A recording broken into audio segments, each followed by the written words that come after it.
Monsoon Purulia ride 100 জন Riders ও 15টা ছোট ছোট বাচ্চা, তাদের সাথে কিন্তু এবার আমরা পাহাড়টাকে দেখবো। Hey hello, good morning from, এখন আছি কিন্তু কাপা বড়জাগুলি ফ্লাইওভারে। আর তোমরা জানোই যে কালকের থেকে কিন্তু আমাদের Purulia ride, monsoon Purulia ride, তো সেই জন্য কিন্তু আমি আজকে বেরিয়ে গেছি। যেহেতু আমাদের সাথে এই রাইডটাই কিন্তু 15 জন ছোট ছোট বাচ্চা যাচ্ছে, তাদের জন্য অনেক কিছু আমাদের ব্যবস্থা করতে হবে।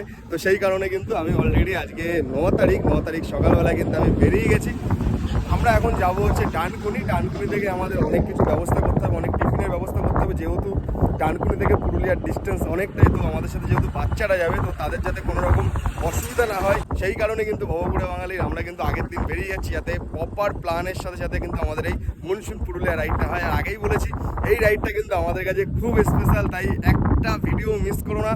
বাইকার পাপান পেজটাকে ফলো করে দিও, প্রতিটা আপডেট কিন্তু এখানে আসবে। আর আমার সাথীকে দেখো সকাল সকাল কতটা সুন্দর লাগছে এই কাপা ফ্লাইওভারে, জাস্ট অসাধারণ লাগছে। বিউটিফুল সুন্দর এই বর্ষার পুরুলিয়াটাকে কিন্তু আমরা সবাই মিলে একসাথে উপভোগ করব। জাস্ট দারুণ কিছু হতে যাচ্ছে। আর বর্ষাতে কিন্তু পুরুলিয়ার সৌন্দর্য একটা অন্য লেভেলের। তো একটা ভিডিও মিস করো না, টোটালটাই কিন্তু এই বাইকার পাপান পেজেই আসবে। তো চলো তোমাদের সাথে সামনে গিয়ে আবার আসছি। আর হ্যাঁ, আপডেট কিন্তু আসতে থাকবে, একটা আপডেটও মিস করো না। চলো টাটা।